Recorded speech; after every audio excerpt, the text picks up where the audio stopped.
Hi guys, Mike here from KS Bushcraft Down Under. Today I thought I'd go you through my leave it in the car emergency kit, I'll call it. So, living in the real world, if you leave expensive stuff in your car gets broken into and you lose a fair bit in dollar value. And if you have any personal attachments to some equipment, you may never be able to replace it. So things like my Chris Reeve aviator knife, these are fetching close to $1,000 on eBay. So if I lost this one, which I paid $100 odd for, I'd probably never get another one. So same goes for a really expensive kit like my heavy cover titanium kit. That gets stolen from the car, really screaming. Okay. Every year in Australia, people die in remote places, usually through lack of water and second by exposure. Okay. So having some gear in your car at all times. If you're going camping, you're going to have better quality gear. If you're traveling for work, maybe not. You'll be planning on staying at a motel, hotel or accommodation. So this blanket roll here, which I've got paired with a dog dish to make it even less attractive, doesn't look anything, but there's enough gear in here at a very low cost that will make your survival so much easier and will help you deal with other situations on the road, traffic accidents, whatever.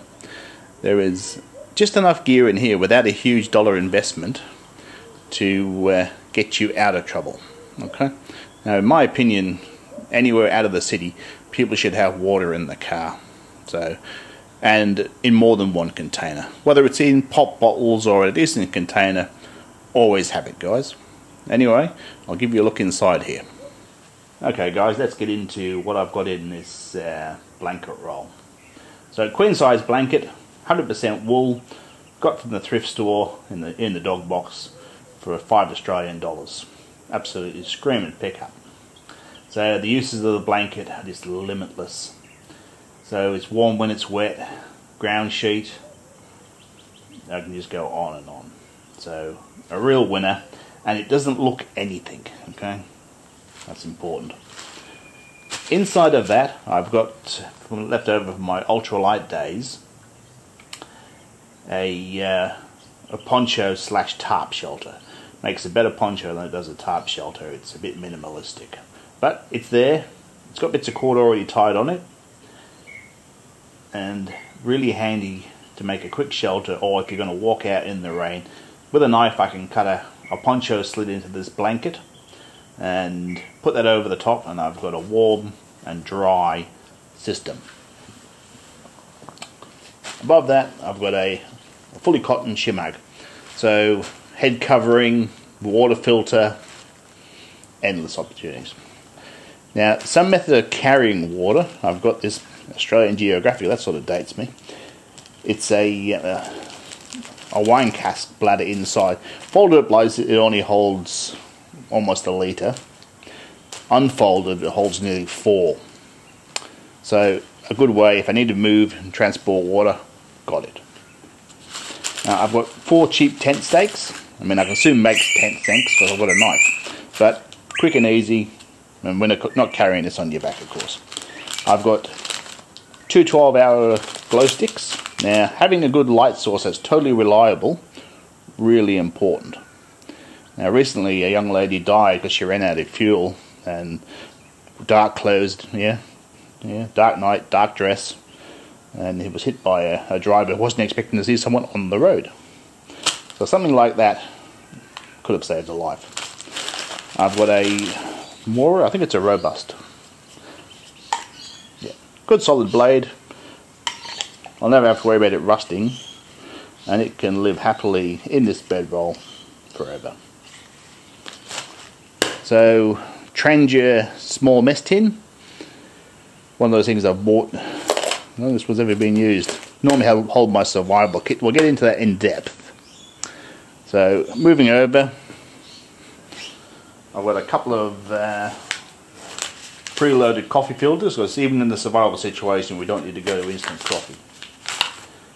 Cheapy first aid kit. Came free with something I bought one day.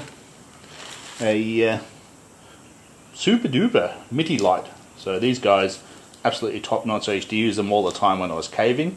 LEDs have sort of passed them by, but bomber and it won't get switched on. That's important.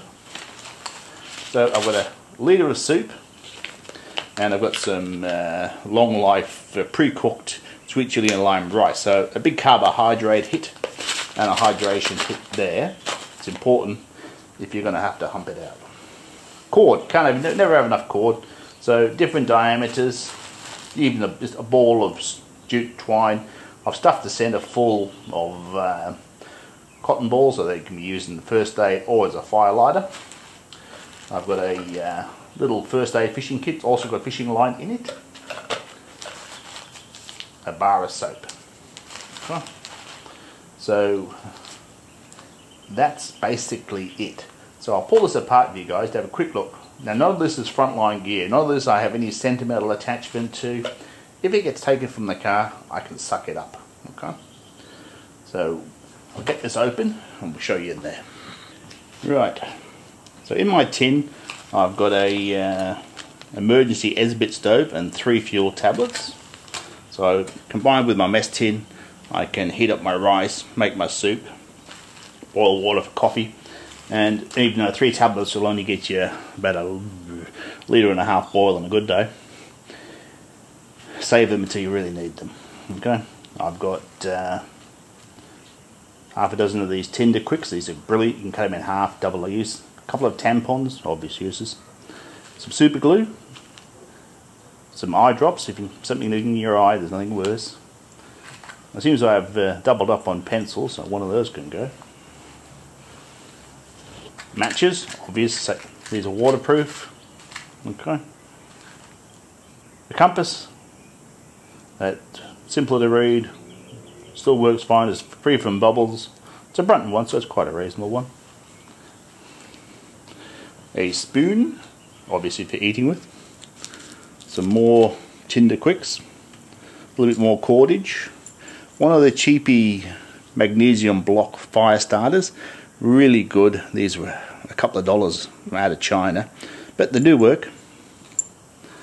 Some pain relief medication, a little signal mirror, never underrate that, another Mylar bag, great, and combined with this should survive any temperature, pile of sticky plasters, and that's about it. So not a huge amount of gear and nothing with any settlemental or real fiscal value to it. Okay guys, so I've folded this blanket into the middle. I don't want anything poking out the ends to reveal that there's contents inside this bedroll, which I'll portray as a dog blanket or dog bed. Okay guys, I hope you found that interesting and useful. If you like the content I create, it really helps me out if you like and subscribe, and I shall catch you next time.